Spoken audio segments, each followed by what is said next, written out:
But I would like to talk about, you talk about people leaving minicamp and the fine and what it is. Cincinnati has an interesting situation brewing. And I know Bengals fans don't like us pointing this out, but it seems like this is a big-time Bengals move. Trey Hendrickson, obviously, situation happening. We've covered that pretty much in great detail. Who knows how that ends up playing. Shemar Stewart, though, number 17 overall pick. Whenever we heard him talk for the first time and he said, like, yeah, the numbers weren't right for me or whatever, it's like, okay, dude, you're a rookie. Shut up. Just show it. That was my first reaction. Then now we start reading and learning a little bit more. There was some clause that was wedged into this contract that the Bengals had never done before, and then it's basically going to void future years of contracts instead of just 1 year of a contract. And Shemar and his agent are like, we're not going to be the guinea pigs of this entire thing. So I'd just like to ask for a little bit more clarity from you. Is this a normal clause that other teams have? Are the Bengals the first team to do this? And why are we currently in this situation, and how does it end?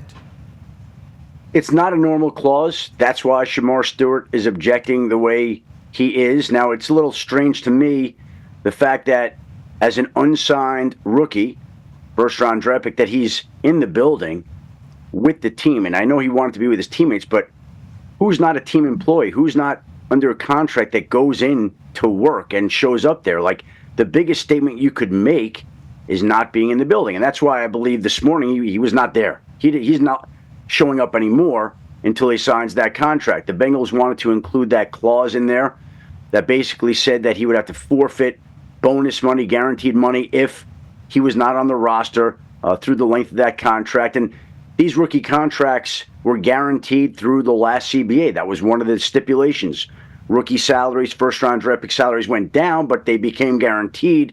And now the Bengals wanted to apparently insert a clause that would essentially nullify some of those guarantees if he got cut, which he didn't want to sign. I understand that. Like, he doesn't want to be the guinea pig here. He doesn't want to set precedent over some rookie. And I would imagine if he holds his ground, he'll eventually get what he wants, of course. But it creates a very difficult situation for a guy who needs the work with coaches to be developed. They need him as a player to be a major part of that defense. The defense had question marks as it is. They already don't have Trey Hendrickson in there. They certainly could use their rookie first-round draft pick, who you would think would be easy enough to sign, but alas, not so easy to sign him, not so easy to sign Trey Hendrickson. Neither player is there, and you lose some of the momentum that you built up when you got Jamar Chase and T. Higgins signed together this offseason. It feels like, the Cincinnati Bengals are certainly taking steps forward to become a 21st century franchise, an organization. Obviously, we've talked about it. They have an indoor bubble now.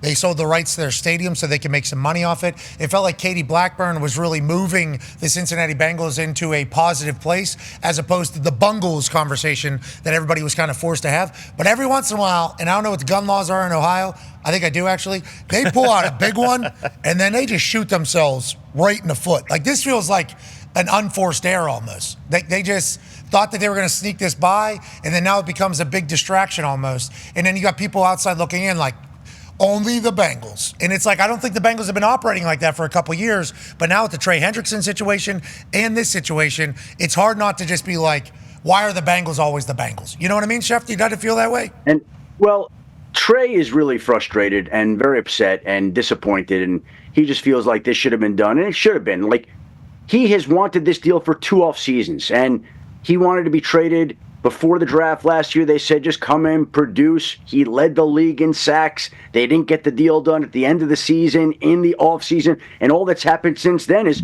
other pass rushers have gotten paid. And if anything, it's given him more leverage, boosted his price, put Cincinnati in a more difficult spot. Shemar Stewart is a case where it should not be difficult to sign a single rookie draft pick, period. There's no excuse not to get a deal done with a rookie draft. The CBA has made it a layup. Like, we'd be able to do that deal in 3 minutes. And yet it's turned into an issue where we had the player at the facility questioning the organization, saying they care more about winning arguments than games. We got a guy who's never played a snap for the team, who's never been an employee for the team, questioning the front. It's not a great look. It's totally unnecessary. Totally unnecessary. And also, After I heard Shemar Stewart speak, I was like, I'm on that guy's side. Yeah. It was hard not to because he was just like calm, composed. And he mentioned this is their contract a couple times. So it was like the Bengals are saying, we know what the CBA says, but this is our team. This is our franchise. And it's like you could tell that was a sticking point. So we hope it gets settled because Bengals fans, you guys are very passionate, very loyal. I don't think you deserve any of this, but the players don't either. And that's kind of where we're coming from.